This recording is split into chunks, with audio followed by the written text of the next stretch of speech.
بسم اللہ الرحمن الرحیم اعوذ باللہ من الشیطان الرجیم بسم اللہ الرحمن الرحیم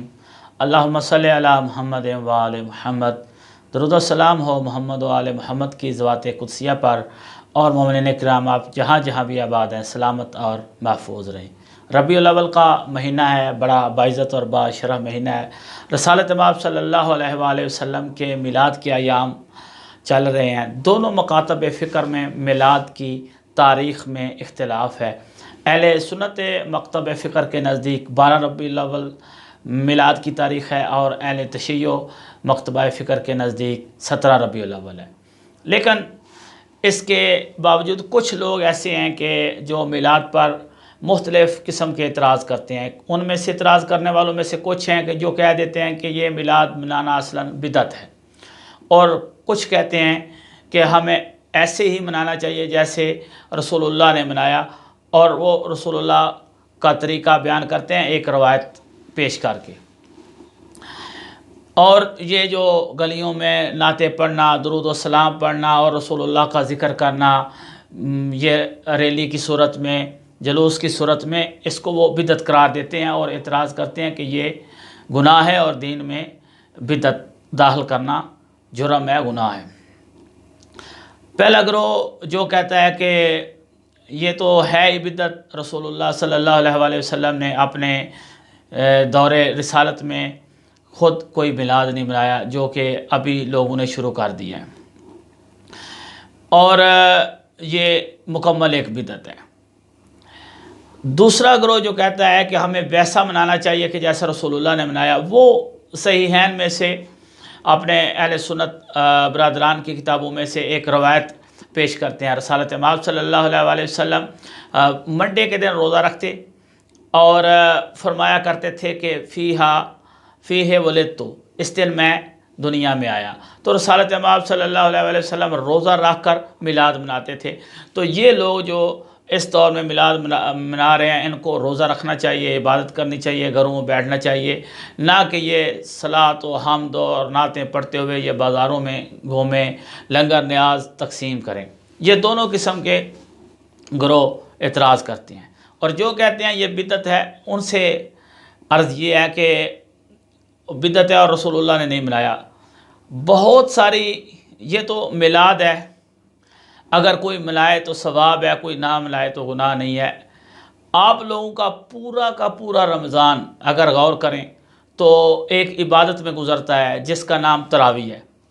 معذرت کے ساتھ کسی کا دل دکھانا اس کلپ میں مقصود نہیں ہے، فقط وہ لوگ ایک دعوت فکر ہے کہ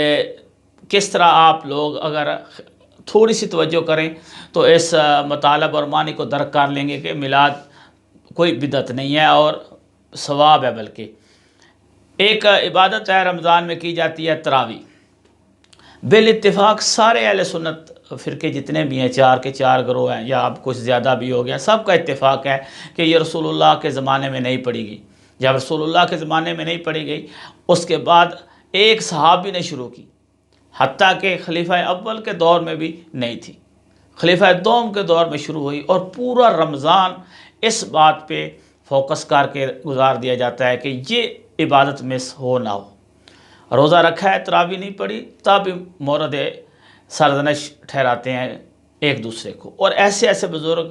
جو گھر میں چل نہیں سکتے ان کو مسجد میں چھوڑ کے آتے ہیں فقط ایک اس عبادت کے لیے۔ لیکن اپنی کتابوں میں جا کر دیکھیں کہاں یہ ثابت ہے کہ رسول اللہ نے یہ پڑھی ہے تراویح، اور آپ اس کو ایک دین بنا کر بیٹھے ہو، عبادت سمجھ کے بیٹھے ہو، اور ایسی عبادت جس کو نہ پڑھیں تو پتہ نہیں روزے کا فائدہ ہی نہیں ہے۔ دوسری بات جو کہتے ہیں کہ اپنی طرف سے دین میں یہ میلاد داخل کیا گیا، اس طرح کہاں منایا جاتا تھا۔ اذان لاؤڈ سپیکر پہ دی جاتی ہے اور پورے کا پورا شہر سنتا ہے، اور ایک دن میں 5 مرتبہ دی جاتی ہے۔ اچھا، صبح کی اذان میں ایک جملہ شامل کیا جاتا ہے، الصلاۃ خیر من النوم۔ کہیں بھی اہل سنت کتابوں میں جا کے دیکھ لیں، اہل سنت محققین اس بات کا اعتراف کرتے ہیں کہ رسول اللہ کے دور میں یہ نہیں تھا، اور یہ بھی خلیفہ اول کے دور میں بھی نہیں تھا، یہ بھی خلیفہ دوم کے دور میں شروع ہوا، اور آج تک صبح کی نماز میں آپ اہل سنت کی اذان سن لینا، یہ جملہ دہرایا جاتا ہے، ہر سپیکر سے مسجد اہل سنت سے یہ آواز آتی ہے۔ اب ایک میلاد پہ آپ کو اعتراض تھا، اگر اس قسم کی ڈیٹیل اگر دیکھی جائے اور بیان کی جائے تو بہت ساری چیزیں ہیں جو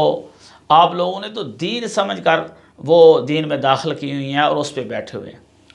80% آپ کی چیزیں ایسی ہیں جو رسول اللہ صلی اللہ علیہ وآلہ وسلم سے ثابت ہی نہیں ہیں، اور ان میں سے آپ کے بعض محققین یہ چیزیں جانتے بھی ہیں کہ یہ چیزیں دین کا حصہ نہیں تھی اور بعد میں شامل کی گئی۔ رسول اللہ صلی اللہ علیہ وآلہ وسلم روزہ رکھتے تھے، آپ بھی رکھیں روزہ رکھنا ثواب ہے، کس نے منع کیا؟ روزہ رکھیں، نماز پڑھیں، تلاوت قرآن کریں، لیکن یہ اعتراض کرنا کہ گلی میں درود پڑھتے ہوئے نعت پڑھتے ہوئے چلے جاتے ہیں رسول اللہ صلی اللہ علیہ وآلہ وسلم کا ذکر کرتے ہوئے، یہ بدعت ہے، گناہ ہے، یہ گناہ کہاں سے ثابت ہو گیا؟ رسول اللہ پر صلوات پڑھنے کا حکم اللہ نے قرآن میں دیا ہے، ان اللہ و ملائکتہ یصلون علی النبی یا ایھا الذین آمنوا صلوا علیہ وسلموا تسلیما، حکم ہے صلوا علیہ وسلموا تسلیما، اے مومنو تم بھی رسول اللہ صلی اللہ علیہ وآلہ وسلم پر صلوات پڑھو۔ اور یہاں اللہ نے کہاں فرمایا ہے کہ گھر میں بیٹھ کے پڑھ سکتے ہو، مسجد میں بیٹھ پڑھ سکتے ہو، گلی میں اگر گزر رہے ہو تو رسول اللہ صلی اللہ علیہ وآلہ وسلم پر صلوات نہیں پڑھ سکتے ہو؟ صلوات کا حکم ہے، اللہ بھی صلوات پڑھتا ہے، مومنین۔ اور اگر کوئی میلاد مناتے ہوئے رسول اللہ صلی اللہ علیہ وآلہ وسلم کا میلاد مناتے ہوئے بازار میں صلوات پڑھتے ہوئے گزر گیا ہے، نعت پڑھی ہے، رسول اللہ صلی اللہ علیہ وآلہ وسلم کا ذکر اللہ کا ذکر ہے، یہ ذکر کرتے ہوئے گزر گیا ہے، تو یہ بدعت اور گناہ کہاں سے ہو گیا؟ اور میلاد میں وہی کھانا جو آپ روز کھاتے ہو، کوئی بریانی تقسیم ہو گئی، سالن روٹی تقسیم ہو گیا، یہ آپ ہر روز کھاتے ہو، اعتراض کرنے والا بھی کھاتا ہے اور جن پہ اعتراض کیا جا رہا ہے وہ بھی کھاتا ہے، گھر میں بیٹھ کر کھا لیا، حلال ہے، کچھ پرواہ نہیں ہے، کوئی مسئلہ نہیں ہے۔ اور نیاز کے طور پر رسالت مآب یا ائمہ طاہرین علیہ الصلوۃ والسلام کہ نیاز میں اگر یہی لنگر شامل کر لیا جائے تو گناہ ہو جاتا ہے۔ در حقیقت ان دونوں گروہوں کا مقصد یہ ہے مومنین، جو قابل توجہ بات ہے وہ یہ ہے، جو کہتے ہیں کہ بدعت ہے وہ بھی، اور جو کہتے ہیں کہ جس طرح رسول نے منایا روزہ رکھا اور بس اتنا ہی۔ ان دونوں گروہوں کا، دو قسم کے مولویوں کا مقصد یہ ہے کہ اگر ہم میلاد کی اجازت دیتے ہیں تو ہمارے مذہب میں تو ایک میلاد منایا جاتا ہے، مذہب اہل بیت میں تو جشنوں کی ایک لائن لگی ہوتی ہے، میلاد اور جشن تو منائے جاتے ہیں، اگر ہم اس کے قائل ہو جاتے ہیں تو بہت سارے ایسے میلاد ہیں اور بہت سارے ایسے جشن ہیں مذہب اہل بیت میں جن کو ہم بدعت نہیں کہہ سکیں گے۔ اہل بیت کے ماننے والوں کی دشمنی میں یہ رسول اللہ کا ذکر روک رہے ہیں، یہ مقصد ہے ان کا میلاد کو بدعت کہنے کا۔ آخر میں مومنین سے التماس ہے دعاؤں میں یاد رکھا کریں۔ والسلام علیکم ورحمۃ اللہ وبرکاتہ۔